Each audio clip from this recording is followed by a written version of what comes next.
Elena stood in the middle of her vast kingdom, though you would never know it by looking at her.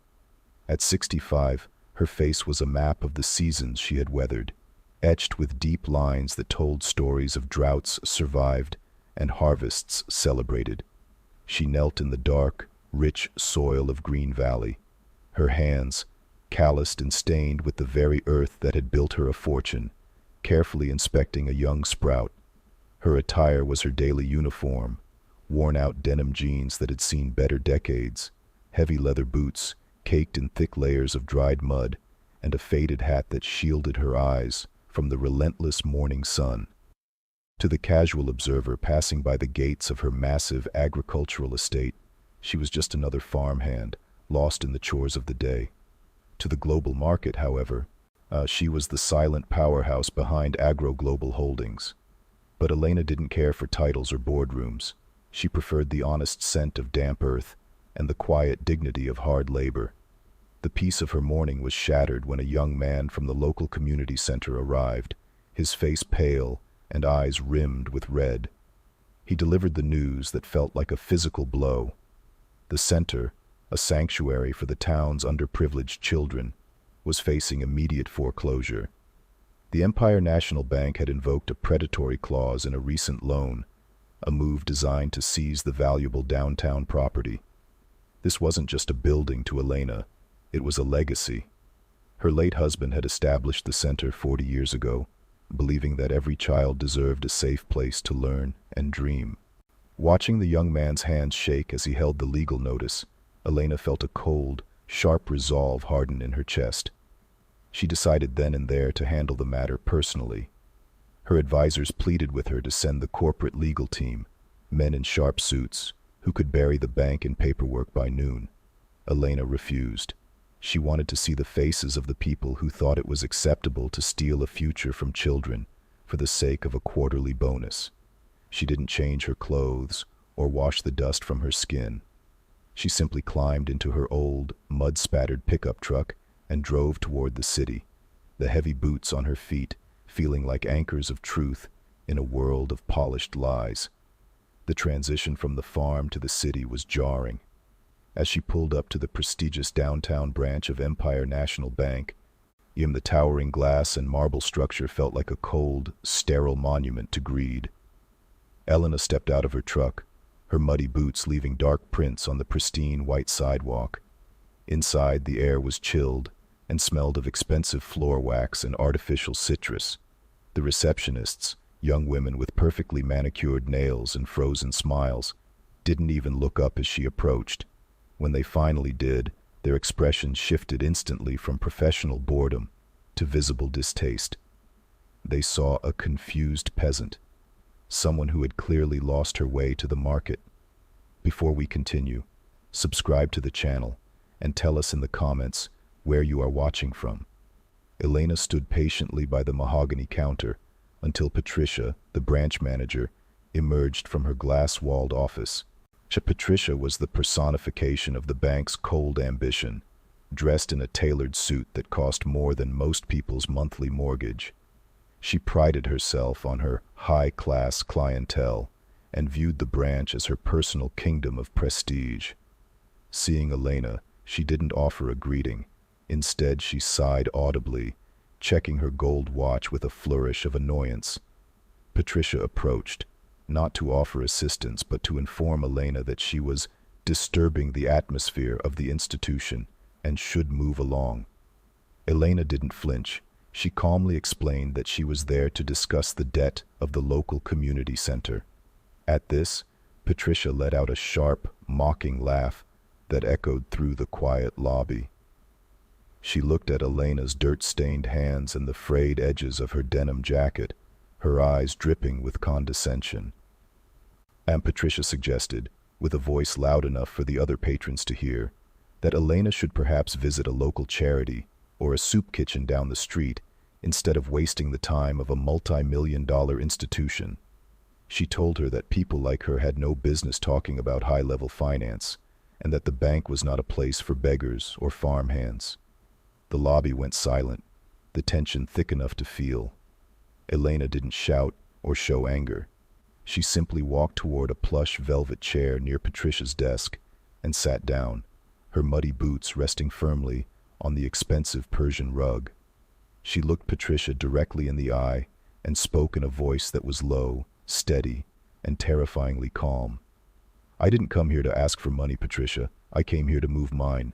But first, why don't you check my account to see if I'm worth your precious time?" Patricia sneered, grabbing Elena's identification with 2 fingers, as if the plastic card itself were contaminated with the filth of the fields. Patricia's fingers brushed the edges of the identification card as if it were a shard of contaminated glass. She held it with 2 fingers, a visible expression of distaste twisting her youthful, manicured features. To her, this was a chore, a performance of bureaucratic patience intended to show other patrons she could handle even the most unfortunate visitors with grace. She sat behind her mahogany desk and slid the card into the reader with a dramatic flourish of her wrist. She didn't look at the monitor immediately, choosing instead to adjust her silk collar and cast a disdainful glance at the dried mud flaking off Elena's boots onto the pristine rug. She began typing into her terminal, her fingers moving with a rhythmic tapping that signaled her utter boredom. Suddenly, the rhythm broke. The computer did not display the standard account summary page. Instead, the monitor flickered, and a deep crimson warning box flashed before the system transitioned into a heavy, grinding loading state. Patricia's brow furrowed. She clicked the mouse aggressively, her annoyance bubbling to the surface. She muttered about the poor quality of the ID and how the system was likely rejecting an outdated profile. In her mind, she was already rehearsing the speech she would use to escort the old woman out, a firm dismissal that would finally purge the unsavory atmosphere from her prestigious branch. Then, the loading wheel stopped. The screen did not show an error message. It bloomed into a sea of numbers so vast that Patricia's eyes struggled to find the decimal point. She leaned forward, her heart skipping a beat, her breath hitching in her throat.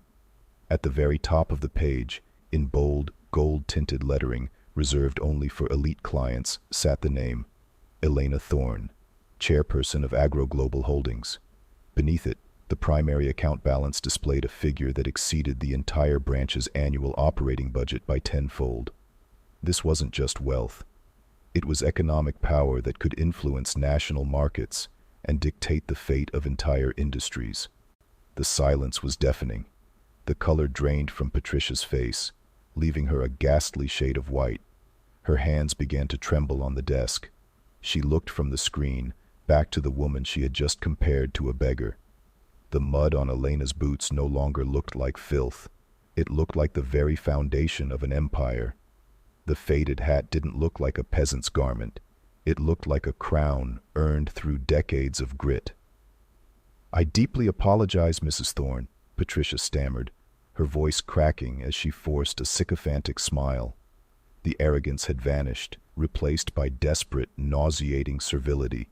She jumped to her feet so quickly her designer chair nearly toppled. "Please forgive the delay. The system is sluggish with accounts of this immense magnitude. Can I get you some coffee? Or should we move to the private executive lounge? We have full catering and total privacy." Elena didn't move. "The chair I'm sitting in is fine, Patricia, and I'm not thirsty for your coffee." She pointed a calloused finger toward the window, where the weathered facade of the community center was visible across the street. "I'm here about the center. My husband spent 40 years making sure those children had a sanctuary. He didn't build it for profit or for people like you to use as a pawn in a game of quarterly bonuses." Patricia felt a cold, oily sweat break out on her neck.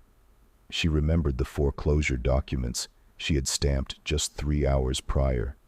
She had been too blinded by ambition to connect the dots between a massive corporation and this shabby woman. To Patricia, the foreclosure was a golden opportunity, a way to seize prime real estate that would look spectacular on her performance review. She had signed that order with a smirk, already imagining the luxury car her bonus would buy.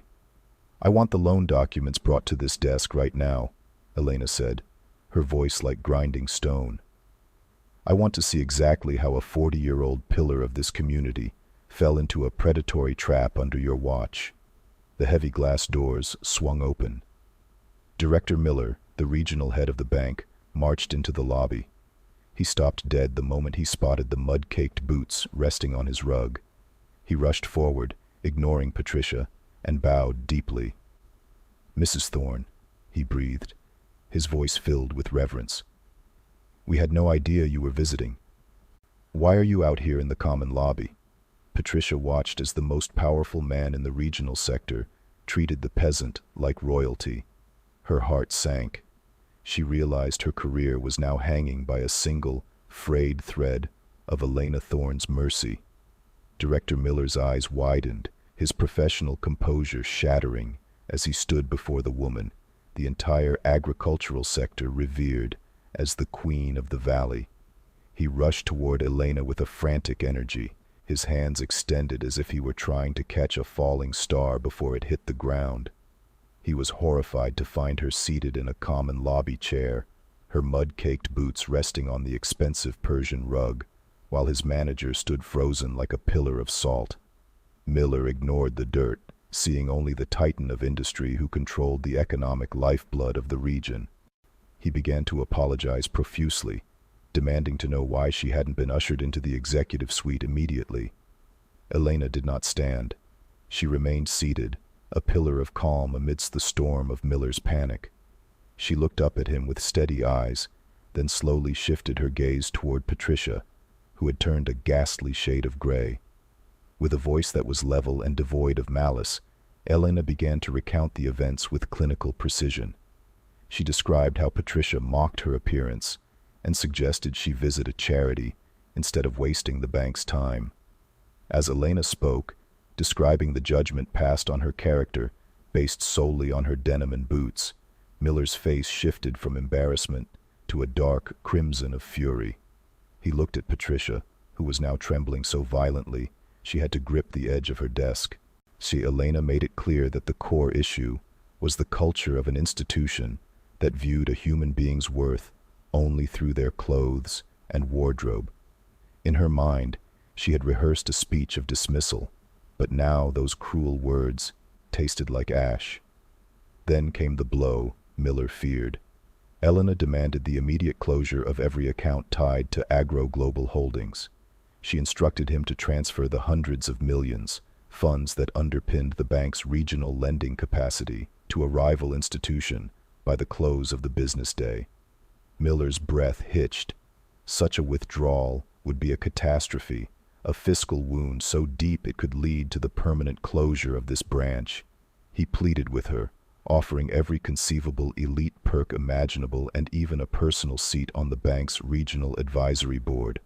But Elena remained unmoved. She told him that a bank that did not respect the workers who fed the country had no right to hold the wealth those workers created. The fallout was swift. Miller turned his wrath toward Patricia, telling her to clear her desk immediately. Her shallow prejudices had cost the bank its most significant client and its reputation. As Patricia walked away in tears, her dreams of status shattered by her own short-sightedness and arrogance, Elena stood up. She pulled a checkbook from the pocket of her faded jacket and wrote a single check that cleared the community center's debt in its entirety.